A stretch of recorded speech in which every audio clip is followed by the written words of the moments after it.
girl I am seeing kissed another guy in front of me. Too long, didn't read. We hadn't been exclusive and only started seeing each other 3 weeks ago. She kissed him at a party while blackout drunk and wants to work for a second chance. So lately I'm seeing a girl from work. She is only working every second week for a day and not part of my team. She is 26, woman, I'm 28, man. We just started seeing each other 3 weeks ago. So far we had sex twice. We never spoke about being exclusive or anything like this. Yesterday we both celebrated our birthdays and me and some friends went to her party after mine ended. There she was sorta cold to me and at some point started to make out with another dude, really long, with me clearly seeing it. So my friends pulled me away from the party and I slept at one of their places. She then had obvious regrets, asking me where I went, if she did something wrong and so on. I didn't react and told her we can talk tomorrow. Now I met her today. I told her that this was not okay, that she can't treat me like shit, that I'm not a plaything and that the trust for me is gone. She apologized pretty sincere and told me that she had a blackout and can't even remember, that she doesn't know how that happened.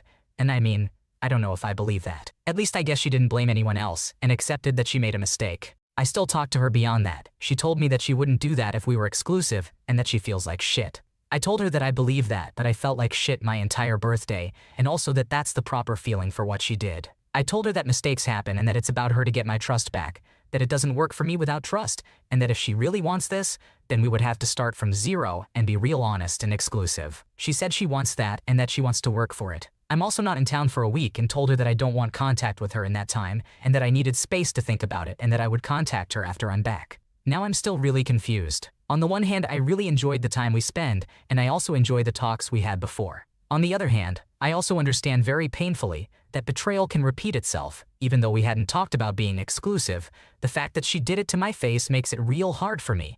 Even harder than if I wouldn't have been there. I'm still trying to figure out if I can forgive a mistake like that, especially this early on. If I'm really honest, I want to give her a second chance to see if she really does work for my trust. The other thing is, I don't know if I can forgive it and also forget it, and neither if I should, because I believe I probably shouldn't. My idea right now is to let this sink in for some days and see how I feel about it in a few days. Like I said, I'm in theory willing to forgive, since we hadn't defined exclusivity, but then I don't really know if I can and should. So my question to the lovely people of Reddit is, should I give her a second chance and risk being hurt, or should I accept the pain right now and leave?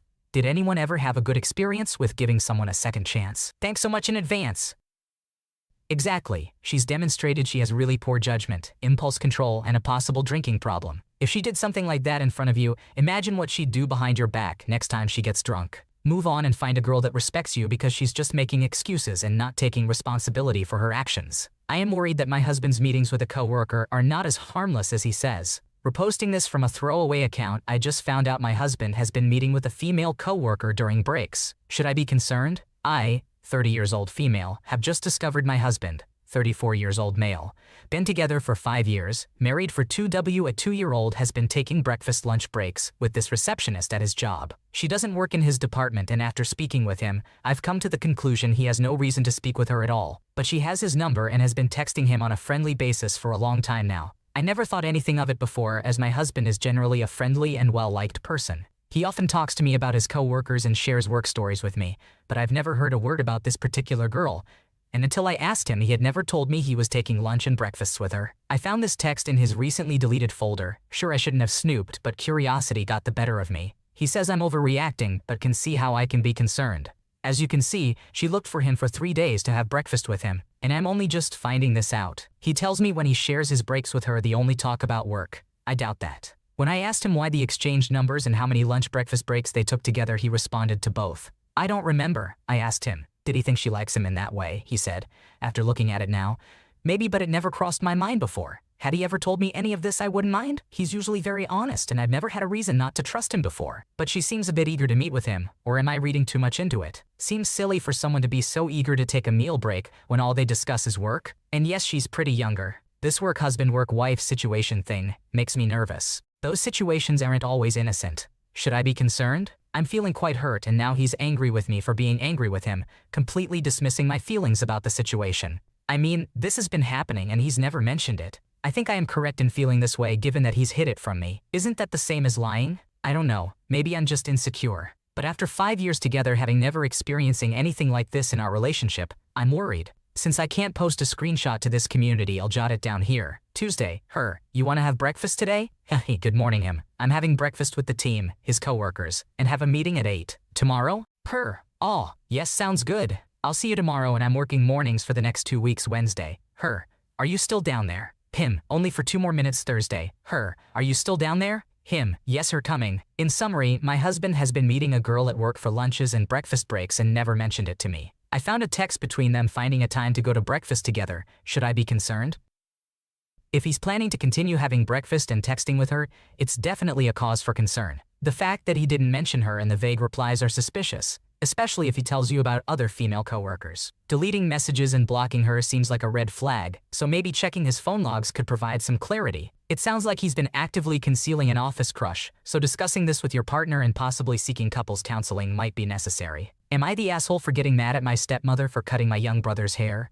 My dad, 47, remarried last year to my new stepmother, 32, after him and my mother's divorce. Me, 24, and my little brother, 10, don't have much in common due to the 10-plus year age gap. But he has decided to grow out his hair, and I found that we bonded well when I braided it for him. I would braid his hair and we'd talk about whatever was going on, and we both enjoyed the time we spent. My stepmother would always express how she disliked the styles I did on him, but my brother loved it, so I didn't mind her negative comments. Last month at family dinner, my stepmother repeatedly asked my little brother how he would feel if he got his hair cut. After he told her multiple times that he had no intentions of cutting his hair at this point, she just wouldn't leave it alone. I tried to help him out and change the subject because I could see he was getting irritated. But no matter what I said, she wouldn't leave it alone. And my dad wasn't any help.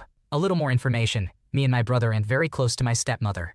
My brother snapped at her and said it wasn't any of her business what he did with his hair, and that she isn't even our real mom. This sent my stepmother into the kitchen with tears. This made my dad angry and we both got into trouble. Last week my brother called me crying and said my stepmother had his hair cut off. I came over and after I calmed him down I asked what exactly happened. And he said he went to the barber for a shape up and my stepmother had instructed the barber to cut it all off. I immediately called her and told her off, expressing that it wasn't her place to take that away from him. A while after I got off the phone with her, my dad called and yelled at me saying it wasn't that serious and he thinks it looks better that way. I told him that my brother loved his hair and this could be a hit to his view of himself. My dad blew me off and said if so he can just grow his hair back. I took my brother for dinner fun to make him feel better and then to my mother's house. Even she was furious. My dad called me when he got and was upset that I brought my brother back to my mother's. But I refused to take him back. My brother asked me to take him to my mother's, and we both stayed the night there. My stepmother called in the morning and I declined.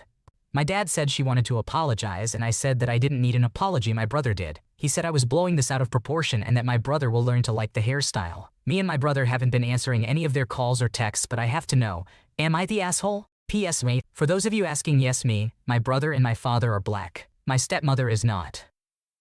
Not the antagonist. Everyone who says you're overstressing, ask them how they would react if someone cut their hair without their permission. His consent matters. Remind dad that relationships with kids are meant to be maintained. You're doing a great job protecting your brother. Stepmom's behavior reflects poorly on her. Am I the asshole for not allowing my neighbor to use my refrigerator for 2 weeks? I live in a condominium with my toddler daughter. My upstairs neighbor, Monica, and I keep things cordial but distant. We wave hello in common areas and that's about it. About 6 months ago, Monica called me in tears saying her refrigerator broke down after she had done her monthly grocery shopping. I was at work but told her I would call her when I got off so she could come put a few things in my fridge until her new one arrived. That night, as I unlocked my door, Monica appeared with a huge bag of groceries. I was a bit peeved because I wanted a few minutes to decompress, straighten up, and clear out an area in the fridge. She comes in and takes up 2 entire shelves. My fridge was fairly empty because I was due for my shopping, so my fridge was full of her stuff with hardly any room for me to add. The next morning, she came down with another huge bag of things saying that since I had plenty of room, she had some more things to store. My toddler was extremely confused that she wasn't allowed to eat the food in our fridge. We ended up eating out a ton that week. The week consisted of Monica calling to come down for every meal. This was a huge inconvenience because of toddler bedtimes and nap times. Monica would call or knock on the door right as I would be getting the toddler down for bed, or to bathe, then stick around for small talk for 30 minutes. Once her new fridge arrived, things went back to normal. Yesterday, my daughter and I arrived home from the airport at around 3 p.m. Totally exhausted from a trip with toddler and just needing to crash out. As soon as I closed my door, I see Monica is calling my phone back to back, clearly listening for when we came home.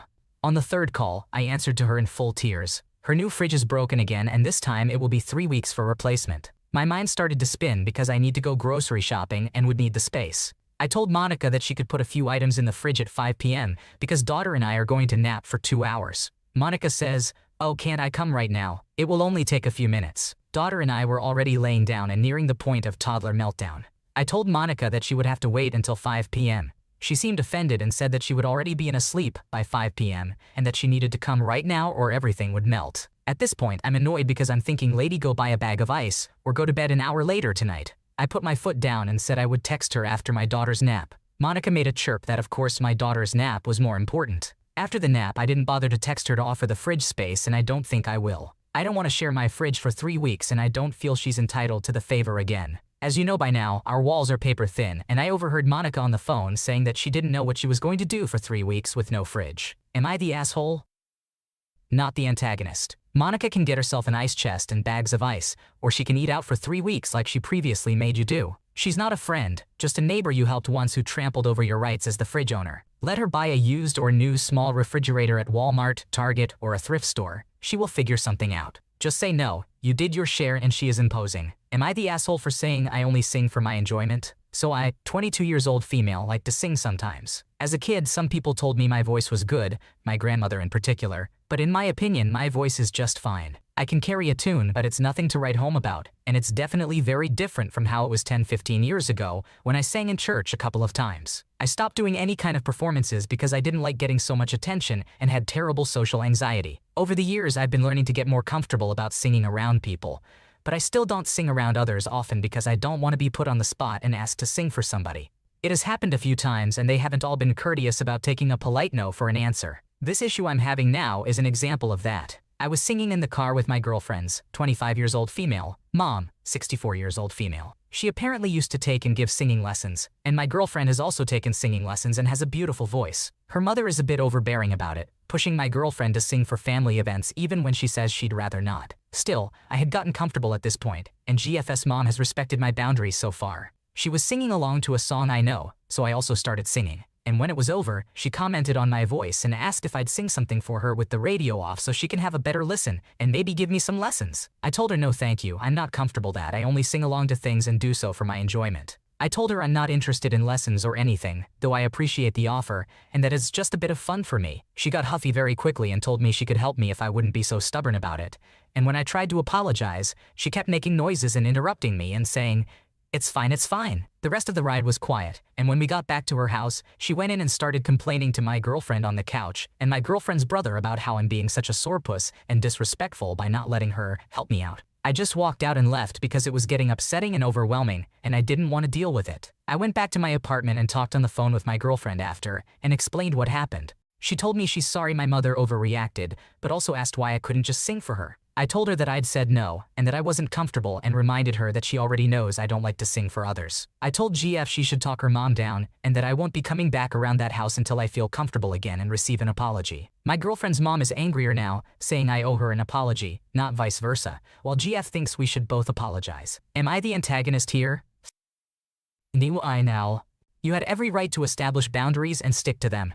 Your girlfriend's mother's behavior was inappropriate and disrespectful, and you should not feel obligated to apologize for standing your ground. It's important to prioritize your own comfort and well-being in situations like this. Am I the asshole for refusing to visit my parents until they visit me? I, 38 male, moved out at 18 but always lived fairly close to my parents. 58 female, 60 male. In 2019, I took a promotions and moved about 10 hours away by car, 1 hour by plane. In the past 5 years, I have made the trip down to see my family multiple times. Usually 6-8 times a year, sometimes more. My family has made the trip up once, which was for my wedding in 2021. And that took months of begging and pleading. They flew in the evening before and left before daylight the morning after. Last year, my daughter was born. Not wanting to have her in a car seat for 10 hours or on a plane so young, I ended up only visiting once during the holidays after she was a little older and not a newborn. We flew down and spent a week with my family. I let them know that it's just so difficult to travel with her, and I'm so busy with work that I won't be able to make the trip in as much, but they're more than welcome to come visit anytime. My mom scoffed and said I'm the one that moved away, so it's my responsibility to make sure I make time to come see them. She will be making zero effort to come visit me as she has no desire to ever come to my city again. That was pretty well the end of the conversation there. A few weeks later, after we had returned home, the subject came up again of when we would be visiting. I told her I didn't know. I had let her know that things were very busy with work, and with a baby I just don't have the time like I used to. She said this wasn't fair and that I was punishing her by not bringing her granddaughter in to see her. Yesterday, she called while in the store asking what my daughter would want for her birthday. I told her she would like to see her grandparents and that maybe they can come up for her birthday party. She began crying, saying it's not fair that's IMITHA holding her granddaughter. I told her I am not. She is more than welcome to visit at any time. She again stated that it's my fault I live so far away, so she should never have to travel to see us. I informed her how my wife's family comes in to visit a few times a year. My mom said great for them. They shouldn't have to. You're being an asshole for making us travel to ever see you. If kids move away, they are responsible to see their parents. Parents are not responsible to go see their children who moved away. She then started making excuses about needing someone to take care of her animals anyway. My sister, 34 female, was in the car with her and told her she was working that weekend and couldn't make it so she would happily look after the animals. My mom snapped, telling her to stop defending me and putting her in a bad spot with no excuse. I told her that's fine, you do not have to come visit, but we will not be coming back down to visit until you make a trip here. It is unfair of you to expect me to make this trip over and over again without any reciprocation. She again said I was punishing her for my own choices, which was unfair to her. Am I the asshole here? I can't believe that for 5 years you visited your family 6-8 times a year, and they only bothered to visit you once for your wedding. My family lived in northern VT, and when I graduated from college, I moved away to get a job. Your parents need to step it up and visit. Children are not pizzas and should not be delivered to grandparents. Unless it's a matter of money and they can't afford the flight, you shouldn't have to make the effort since you chose to move away. Your mom is just being lazy. Thanks for watching. When you subscribe, make sure to hit the bell to turn on notifications so you never miss a video. To finish listening to all the stories, check out the playlist in the description.